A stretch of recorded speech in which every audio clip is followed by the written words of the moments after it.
Hi hello అండి, welcome back to చోటు creations. ఇవాళ ఈ వీడియోలో వచ్చేసి పాలిస్టర్ క్లాత్ తోటి ఈజీగా ఇలాంటి గార్లెండ్ ఎలా ప్రిపేర్ చేసుకోవాలి మీతోటి షేర్ చేసుకుంటానండి. సో ఈ గార్లెండ్ ప్రిపేర్ చేయడానికి టోటల్గా మనకి 4 అవర్స్ కంటే కూడా ఎక్కువ టైం పట్టదనమాట. అంత ఈజీగా ప్రిపేర్ చేసుకోవచ్చు. సో ఇలాగ ప్రిపేర్ చేసుకున్నటువంటి ఈ గార్లెండ్స్ మనం ఎన్నిసార్లు యూజ్ చేసినా కూడా ఏం పడవు. మనం వాడాక వీటిని వాష్ చేసుకుని అలాగే పెట్టేసుకుంటే వీటిని నంబర్ ఆఫ్ టైమ్స్ యూస్ చేసుకోవచ్చు అండి. వీటిని బ్యాక్ డ్రాప్స్ కానీ, లేదంటే డోర్కి డెకరేషన్ పర్పస్ కానీ, లేదంటే ఫోటో ఫ్రేమ్స్కి కానీ ప్రతి ఒక్కదానికి కూడా మనం వీటిని యూస్ చేసుకోవచ్చు అనమాట. సో బయట మనం వేలకు వేలు ఖర్చు పెట్టి కొనేదానికంటే కూడా ఇలాగ ఈజీగా ఇంట్లోనే ప్రిపేర్ చేసుకుని నంబర్ ఆఫ్ టైమ్స్ యూస్ చేసుకోవచ్చు. చూడ్డానికి కూడా చాలా చాలా అందంగా ఉంటాయి అన్నమాట. సో మనకి పాలిస్టర్ క్లాత్లో కూడా చాలా చాలా కలర్స్ ఉన్నాయి. సో మీకు నచ్చినటువంటి కలర్ని తీసుకొని మీకు నచ్చినటువంటి కలర్ కాంబినేషన్తో ఈ విధంగా ప్రిపేర్ చేసుకోవచ్చు. సో ఇక్కడైతే నేను white and orange colour combination తోటి ఈ గార్లాండ్ అయితే ప్రిపేర్ చేశాను అనమాట. సో చూసినకండి, ఇది వచ్చేసి ఈ పాలిస్టర్ క్లాత్ మనకి లైనింగ్ క్లాత్లు దొరికేటువంటి షాప్లో దొరుకుతాయి అన్నమాట. సో మీటర్ వచ్చేసి 20 రూపీస్ నుంచి 30 ఆర్ 40 వరకు మనకి ఛార్జ్ చేస్తున్నారు. సో తక్కువ కాస్ట్ ఉన్నటువంటి పాలిస్టర్ క్లాత్ని తీసుకోండి. సో ఇలాగ ఫోల్డ్ చేసుకొని కదలకోకుండా ఉండడానికి నేను ఇలాగ పిన్స్ని అయితే పెట్టేసుకున్నాను. తర్వాత ఎవ్రీ 4 సెంటీమీటర్స్కి ఒక మార్క్ చేసుకోవాలన్నమాట. సో మనకి 4 సెంటీమీటర్లు వెడల్పు ఉంటే సరిపోతుంది. ఇలాగ మనకి మార్క్ చేసుకున్నాక వీటిని కట్ చేసుకోవడమే అండి. సో ఇక్కడ మనం పెటల్స్ గీసుకునే అవసరం లేదు. ఇలాగ కట్ చేసుకోవడం వచ్చిన వాళ్ళు ప్రతి ఒక్కరు కూడా దీన్ని ఈజీగా ప్రిపేర్ చేసుకోవచ్చు. కష్టం అయితే ఏం కదండి, చాలా ఈజీగా కొంచెం టైంలోనే మనము పెద్ద పెద్ద గార్లెండ్స్ని ప్రిపేర్ చేసుకోవచ్చు. ఒకవేళ మనకి గార్లెండ్ విడ్త్ అనేది పెద్దదిగా కావాలనుకుంటే ఇక్కడ మనం 4 సెంటీమీటర్స్ విడ్త్ తీసుకున్నాం కదండి. 5 సెంటీమీటర్స్ లేదంటే 6 సెంటీమీటర్స్ మీకు కావాల్సినటువంటి విడ్త్ని బట్టి మీరు ఈ లెంత్ను ఒకటి మనం ఇంక్రీజ్ కానీ లేదంటే డిక్రీజ్ కానీ చేసుకున్నామంటే గార్లాండ్ విడ్త్ అనేది ఇంక్రీజ్ కానీ లేదంటే డిక్రీజ్ అవుతుందన్నమాట. సో ఇలాగ జస్ట్ కట్ చేసుకోవడం వస్తే చాలండి, మనం ఈజీగా ప్రిపేర్ చేసుకోవచ్చు. సో ఈ విధంగా నేను ఆరెంజ్ కలర్ క్లాత్ని అలాగే వైట్ కలర్ క్లాత్ని ఇదే విధంగా 4 సెంటీమీటర్స్ విడ్త్ తోటి ఇలాగా కట్ చేసేసుకున్నాను. సో ఇలాగ కట్ చేసుకున్నటువంటి క్లాత్ని మనము 2 సైడ్స్ కూడా కాల్చుకోవాలన్నమాట. లేదంటే పోగులు వచ్చేసి ఎక్కువ రోజులు అనేది ఇది రాదనమాట. తొందరగా పోగులు అంతా వచ్చేసి బయటికి చూడడానికి మంచిగా అనిపించదు. కొంచెం టైం స్పెండ్ చేసేసి ఇలాగ 2 వైపులా కూడా ఇలాగ కాల్చుకోవాలండి.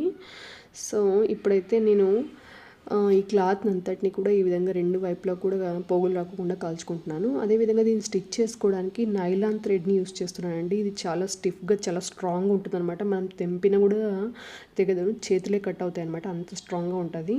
సో ఇది అన్ని ఫ్యాన్సీ స్టోర్లో దొరుకుతుంది. ఇది పెద్ద రీల్ కాస్ట్ వచ్చేసి 30 రూపీస్ ఛార్జ్ చేస్తున్నారు. చిన్న రీల్స్ వచ్చేసి 20 రూపీస్ ఛార్జ్ చేస్తున్నారు అనమాట.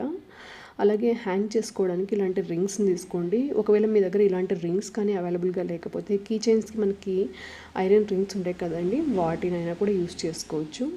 సో ఇలాగా ఒక వైపు మనకి హోల్స్ ఉంటాయి, దాంట్లోకి ఇలాగా దారాన్ని మనం పంపించి ఇలాగా గట్టిగా ముడి వేసుకోవాలన్నమాట.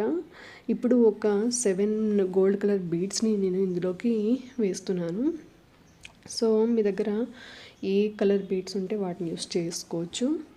అలాగే మీకు నచ్చినటువంటి కలర్ కాంబినేషన్ని ఈ వీడియోలో చూపించినట్టుగా మీరు స్టిచ్ చేసుకోవచ్చు అనమాట. సో ఇప్పుడైతే ఒక 7 బీడ్స్ని అయితే నేను ఇందులోకి వేసేసాను. ఇప్పుడు ఈ వీడియోలో చూస్తున్నట్టుగా క్లాత్ని ఎగ్జాక్ట్గా మిడిల్కి తీసుకొని సో వీడియోలో చూస్తున్నట్టుగా మనము ఇలాగ నీడిల్ తోటి స్టిచ్ చేసుకోవాలన్నమాట. సో ఇలాగ మనం ఈజీగా స్టిచ్ చేసుకోవడమే. ఒక్కసారి ప్రాక్టీస్ అయిందంటే టక్క టక్క చేసేసుకుంటామండి, అంత ఫాస్ట్గా అయిపోతుంది ఈ వర్క్ అనేది. సో ఇలాగా మనం ఈ ఒక స్ట్రిప్ని అంటే మనం క్లాత్ని కట్ చేసుకున్నాం కదండి, ఒక ఎంటైర్ ఒక స్ట్రిప్ని మనం ఇలాగ వేసేసుకోవాలన్నమాట. తర్వాత ఇంకో కలర్ అనేది చేంజ్ చేసుకోవాలి. సో ఇదే విధంగా మొత్తం గార్లాండ్ అంతటిని కూడా మనకు నచ్చినటువంటి కలర్ కాంబినేషన్స్ యూస్ చేసుకొని మనము ఇలాగ స్టిచ్ చేసుకున్నామన్నమాట. నేనైతే ఫస్ట్ వైట్ తర్వాత ఆరెంజ్ కలర్ కాంబినేషన్ తోటి ఇలాగ స్టిచ్ చేసేసుకున్నాను. సో ఇలాగా క్లాత్ని మనం స్టిచ్ చేసుకున్నాక రొటేట్ చేసామంటే ఒక ఫ్లవర్ షేప్ అనేది వస్తుంది. సో చూసారు కదండి, చాలా చాలా ఈజీ మెథడ్ అనమాట, చాలా ఫాస్ట్గా అయిపోతుంది. కొంచెం టైం స్పెండ్ చేస్తే చాలు పెద్ద పెద్ద గార్లెండ్స్ని అయితే మనం ఈజీగా ప్రిపేర్ చేసుకోవచ్చు అనమాట. సో ఇది అందరికీ కూడా యూజ్ అవుతుందని చెప్పేసి ఈ వీడియోని అయితే పోస్ట్ చేస్తున్నాను. ఈ వీడియో కనుక మీకు నచ్చినట్టయితే సబ్స్క్రైబ్ చేసుకుని సపోర్ట్ చేయడం మాత్రం మర్చిపోకండి. సో ఇప్పుడు వైట్ కలర్ స్ట్రిప్ని అయితే టోటల్గా ఇలాగ స్టిచ్ చేసేసుకున్నాను. ఇప్పుడు దీన్ని మనం ఇలాగ రొటేట్ చేసుకోవాలి. సో ఇలాగ రొటేట్ చేసుకున్నామంటే ఒక పెటల్ షేప్ అనేది మంచిగా కనబడుతుంది అనమాట. సో ఇదే విధంగా ఆరెంజ్ కలర్ స్ట్రిప్ని కూడా మనము ఇలానే స్టిచ్ చేసేసుకోవాలండి.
ఇదే విధంగా నేను గార్లెండ్ అంతా కూడా స్టిచ్ చేసుకున్నాను.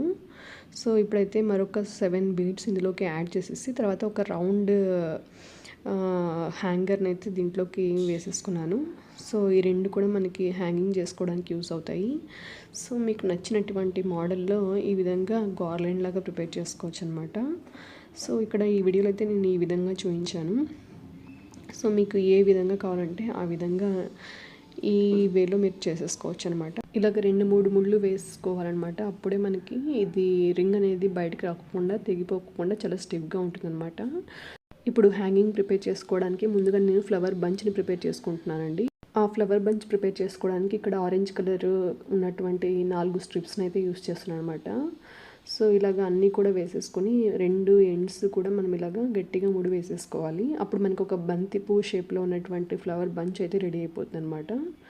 సో దీని వచ్చేసి మనం చివరిలో హ్యాంగింగ్ కోసం అని చెప్పేసి యూస్ చేస్తాము.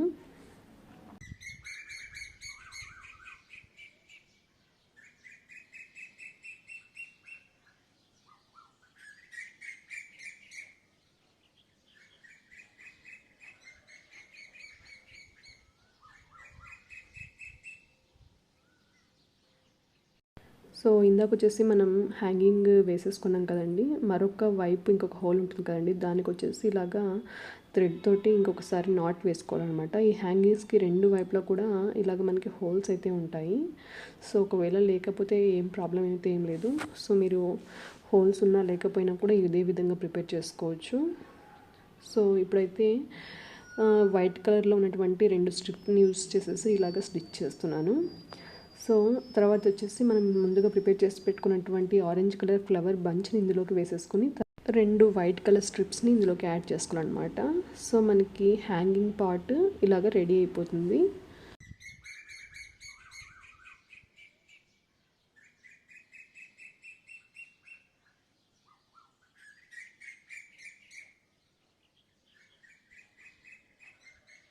ఇప్పుడు కింద వైపు హ్యాంగింగ్ కోసం అని చెప్పేసి నేను మనం ముందుగా కట్ చేసి పెట్టుకున్నటువంటి స్ట్రిప్స్ ఉన్నాయి కదండి, వాటిని 2 కలర్స్ కూడా మిడిల్లోకి కట్ చేసుకోవాలి. ముందుగా ఇప్పుడు వైట్ కలర్ స్ట్రిప్ని వేసేసుకోవాలి. తర్వాత ఆరెంజ్ కలర్ స్ట్రిప్ని యాడ్ చేసేసుకొని ఒక 12 బీడ్స్ని యాడ్ చేసుకోవాలండి. ఇదే విధంగా మరొక 2 హ్యాంగింగ్స్ని కూడా మనం ప్రిపేర్ చేసేసుకోవాలి. ఈ 3 హ్యాంగింగ్స్ని కూడా ఒక దగ్గర మనం ముడి వేసేసుకొనేసి ముందుగా ప్రిపేర్ చేసి పెట్టుకున్నటువంటి ఆ హ్యాంగింగ్కి వీటిని టై చేసుకోవాలండి. సో చాలా చాలా ఈజీ అనమాట చేసుకోవడం అయితే.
చూసారు కదండి పాలిస్టర్ క్లాత్ గార్లాండ్ని ఎంత ఈజీగా ప్రిపేర్ చేసుకోవచ్చు.